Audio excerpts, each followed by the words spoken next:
ایک روٹی والے کا واقعہ میں نے آپ کو سنانا ہے، اور یہ بڑے ہی مشہور و معروف بزرگ سے منسوب واقعہ ہے۔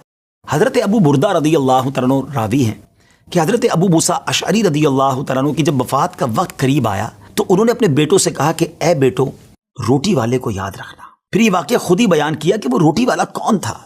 آپ نے کہا کہ ایک شخص تھا جس نے 70 سال اللہ کی عبادت کی، بڑی عبادت کی، مگر 70 سال بعد جب وہ باہر آیا تو شیطان نے اس کو بہکایا اور وہ ایک عورت کے فتنے میں مبتلا ہو گیا۔ 7 دن اور 7 راتیں وہ اس عورت کے ساتھ رہا، غلط کام ہو گئے۔ اب اس کو پھر شرمندگی ہوئی کہ یہ میں نے کیا کیا، 70 سال عبادت کی اور یہ 7 دن اور 7 راتیں میں نے گناہ میں گزار دی۔ بڑا شرمندہ، بڑا نادم، قدم قدم پر سجدے کرتا جاتا، توبہ کرتا جاتا۔ اب چلتے چلتے چلتے ایک مسافر خانے میں پہنچا تو وہاں 12 مسکین لوگ پڑے ہوئے تھے، لیٹے ہوئے تھے۔ اس نے بھی جگہ بنائی اور ان کے درمیان جا کر خود بھی گر کر سو گئے۔ اب رات میں ایک شخص آیا جو ان کو کھانا دیا کرتا تھا، روٹی دیا کرتا تھا۔ ایک ایک کر کے 12 روٹیاں لے کر آیا تھا، اس کو پتا تھا یہاں 12 مسکین رہتے ہیں۔ ایک ایک کر کے سب کو روٹی دینے لگا۔ وہ شخص جو یہاں آ کر اچانک بیچ میں آ کر لیٹا تھا، اس کو بھی وہ مسکین سمجھا اور اس کو بھی روٹی دے دی۔ لیکن ظاہر ہے کہ اگر ترتیب سے روٹی دیتے دیتے آگے آئے تو آخری نمبر والے کو روٹی نہ ملی، کیونکہ یہ تو 13 ہو چکے تھے۔ تو بانٹنے والے سے اس مسکین نے کہا کہ تم نے آج مجھے روٹی کیوں نہیں دی؟ اس نے کہا میں نے تو سب کو ایک ایک روٹی دی، کسی کو 2 نہیں دی۔ کہا تم مجھے روٹی نہیں دے رہے ہو۔ بہرحال وہ ناراض ہو گیا کہ ٹھیک ہے، پھر تم اگر یہ سمجھتے ہو کہ میں بددیانتی کر رہا ہوں تو میں تمہیں کچھ بھی نہیں دوں گا۔ یہ کہہ کر وہ شخص تو چلا گیا، مگر وہ مسکین بیچارہ بھوکا رہ گیا۔ اب وہ شخص جس نے ابھی توبہ کی تھی، پہلے 70 سال کی عبادت بھی کی ہوئی تھی، اس کو خیال آیا کہ میری وجہ سے اس مسکین کو روٹی نہیں ملی ہے۔ بھوک اسے بھی بڑی تھی، مگر اس نے وہ روٹی اسے دے دی۔ شدید بھوک لگی ہوئی تھی، رات بھر بھوک میں تڑپتا رہا اور اسی بھوک کے عالم میں صبح اس کا انتقال ہو گیا۔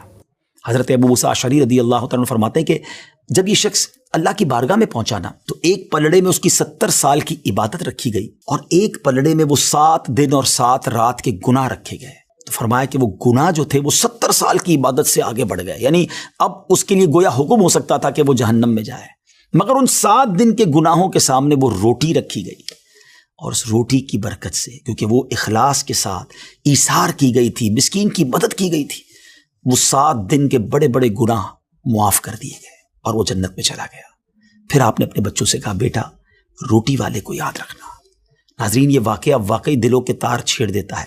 2 باتیں سیکھنی ہیں کہ بعض اوقات کچھ لوگ کہتے ہیں یار میں نہیں بہک سکتا، میں تو بڑے اچھے ماحول میں ہوں۔ نہیں جناب، شیطان نے بڑوں بڑوں کو بہکا دیا ہے۔ ہمیں اپنی صحبتیں اچھی کرنی ہوں گی، اللہ کریم سے شیطان کے مقابلے میں پناہ مانگنی ہوگی اور اپنے آپ سے ڈرتے رہنا ہوگا کہ نہیں میں بھی گناہوں میں مبتلا ہو سکتا ہوں، مجھ سے بھی کوئی بڑا گناہ کہیں نہ ہو جائے۔ توبہ کرتے رہیں، ڈرتے رہیں، خوف رکھیں اور اچھی صحبت اپنائیں۔ اور دوسری بات، صدقہ جو ہے نا وہ گناہوں کو مٹا دیتا ہے۔ صدقہ اللہ کی بارگاہ میں بڑا پسندیدہ ہے، غریبوں کی مدد کرنا یہ اللہ کو بڑا پسند ہے۔ ہمیں بھی چاہیے کہ وقتاً فوقتاً اپنے غریب پڑوسیوں، غریب رشتہ داروں، غریب مسلمانوں کی مدد کرتے رہیں۔